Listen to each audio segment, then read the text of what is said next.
नमस्कार दोस्तों, मैं सत्य मिश्रा आप सभी का अपने YouTube चैनल पे स्वागत करता हूं। दोस्तों, आप सभी के लिए महत्वपूर्ण अपडेट आ चुके हैं। दोस्तों, बता दें आप सभी को कि जो बीपीएससी टीआरई 3.0 की परीक्षा हुई थी उसकी प्रोविजनल आंसर की जारी होना स्टार्ट हो गया है। सबसे पहले 1 to 5 का आंसर की जो है यहाँ पे प्रोविजनल आंसर की वो जारी किया गया। आप आयोग की वेबसाइट पे जाएंगे bpsc.bis.in पे, तो यहाँ पे दोस्तों आप देख पा रहे होंगे कि यहाँ पे एक नोटिस है जो कि प्रोविजनल आंसर की क्लास 1 to 5 जनरल स्टडीज। ठीक है दोस्तों, ये जो पेपर हुआ था उसका प्रोविजनल आंसर की जो है जारी कर दिया गया है। अब इस आंसर की और आपत्ति से रिलेटेड यहाँ पे एक नोटिस भी जारी किया गया है। तो चलिए सबसे पहले उस नोटिस को देख लेते हैं कि उस नोटिस में क्या कुछ है। ठीक है, तो यहाँ पे दोस्तों आप देख पा रहे हो कि एक नोटिस आपके सामने यहाँ पे स्क्रीन पे शो हो रहा है जो कि बिहार लोक सेवा आयोग के द्वारा जारी किया गया है। इसमें आवश्यक सूचना है जो कि विज्ञापन संख्या 22/2024 के अंतर्गत अध्यापक के पदों पर नियुक्ति हेतु दिनांक 20/7/2024 को वर्ग 1 to 5 के लिए आयोजित लिखित या जिसको वस्तुनिष्ठ बोलते हैं ऑब्जेक्टिव टाइप की प्रतियोगिता पुनर्परीक्षा टीआरई 3.0 के भाषा एवं समान अध्ययन विषय के औपबंधित उत्तर दिनांक 28/8/2024 से आयोग की वेबसाइट पर प्रदर्शित है। कहने का मतलब है कि आयोग की वेबसाइट पर जो है जारी कर दिया गया है। अब इससे रिलेटेड क्या है, कुछ और जानकारी कहा गया है कि उक्त परीक्षा में सम्मिलित या अपीयर जो भी अभ्यर्थी जो कैंडिडेट अपीयर हुए थे या जो परीक्षा में भाग लिए थे उम्मीदवारों को सूचित किया जाता है कि उक्त वैसे उम्मीदवार जिन्हें उक्त विषय के किसी भी प्रश्न के उत्तर पर आपत्ति हो। बिल्कुल भैया, अगर आप पेपर दिए हैं तो अगर आपको लगता है कि आपके द्वारा जवाब सही दिया गया था और आयोग उसका जवाब जो है गलत बता रहा है तो फिर आप उसके लिए आपत्ति भी दर्ज करा सकते हैं। आपत्ति दर्ज कराने के लिए आपको अपने डैशबोर्ड ओपन करना पड़ेगा। डैशबोर्ड ओपन करने के लिए अपना यूजर आईडी एवं पासवर्ड जो है उसका उपयोग यहाँ पे करना है।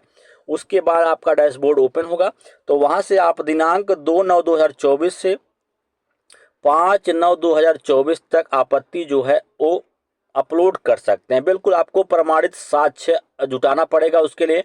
अगर आपको लगता है कि आपका जवाब सही है तो फिर उससे रिलेटेड जो भी प्रमाणित साक्ष्य हो या स्रोत हो उसको एकत्रित करने के बाद आप जो है अपलोड कर सकते हैं।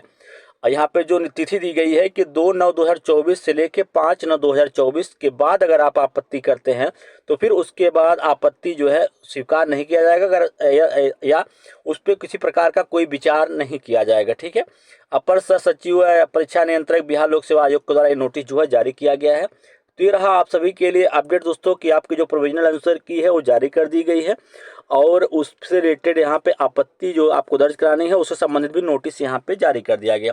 चलिए अब मैं आपको दिखा दूं कि जो प्रोविजनल आंसर की जारी किया गया है वो किस प्रकार से आप देख सकते हैं। बिल्कुल भैया, यहाँ पे जाएंगे बिहार लोक सेवा आयोग की वेबसाइट पे तो यहाँ पे प्रोविजनल आंसर की वाला है, इस पे आप क्या कर देंगे, क्लिक कर देंगे।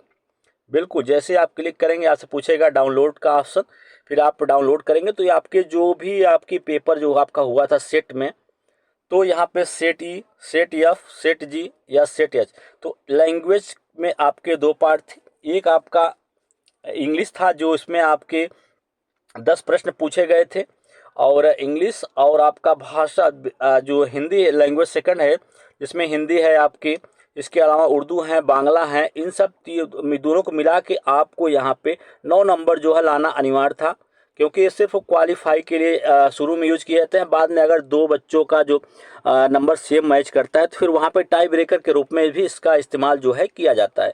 तो यहाँ से आप इसको मैच करा लीजिए। फिर आगे चीज़ें हैं यहाँ पे आपके सामने। बिल्कुल जो आपके 1 to 5 का जनरल स्टडीज का पेपर था दोस्तों, जो सेट आपकी ई, सेट एफ, सेट जी और सेट एच, तो इस तरीके से यहाँ पे दोस्तों आप जो है अपनी आंसर की जो है उसको मैच करा सकते हैं। बिल्कुल यहाँ पे 31 से लेके बिल्कुल 31 से लेके यहाँ पे टोटल प्रश्न है 150। ठीक है, 31 से 150 इसमें आप मैच करा लीजिए। अब दोस्तों आपको एक चीज़ और ध्यान देना है, अगर आपके नंबर जो हैं टीआरई 1, बिल्कुल भैया जो आपकी टीआरई 1 परीक्षा आपकी कंडक्ट हुई थी या टीआरई 2.2 दोनों पेपर कंडक्ट हुए थे और दोनों में से आपको वहाँ पे मैच कराने कट ऑफ उनका कितना गया था। अगर आपका कट ऑफ उन सब के आसपास है या आपका नंबर जो है उनके आसपास बन रहा है तो फिर आप सेफ हो, नहीं तो फिर आपको अगली जो टीआरई 4.2 होने वाला है उसकी तैयारी में आपको लगना है। ठीक है, फिलहाल अभी आप जो है अपने आंसर की मैच करवाइए और अगर आपको लगता है किसी प्रश्न में आपको आपत्ति है तो उसके लिए आप आपत्ति भी दर्ज करा सकते हैं। ठीक है, उसके बाद आगे की चीज़ें जो हैं, जो भी अपडेट आएगा तो एक नए वीडियो के माध्यम से आपके समझ आऊँगा और अपडेट जो है वो देता रहूँगा। फिलहाल अभी के लिए इतना ही अपडेट।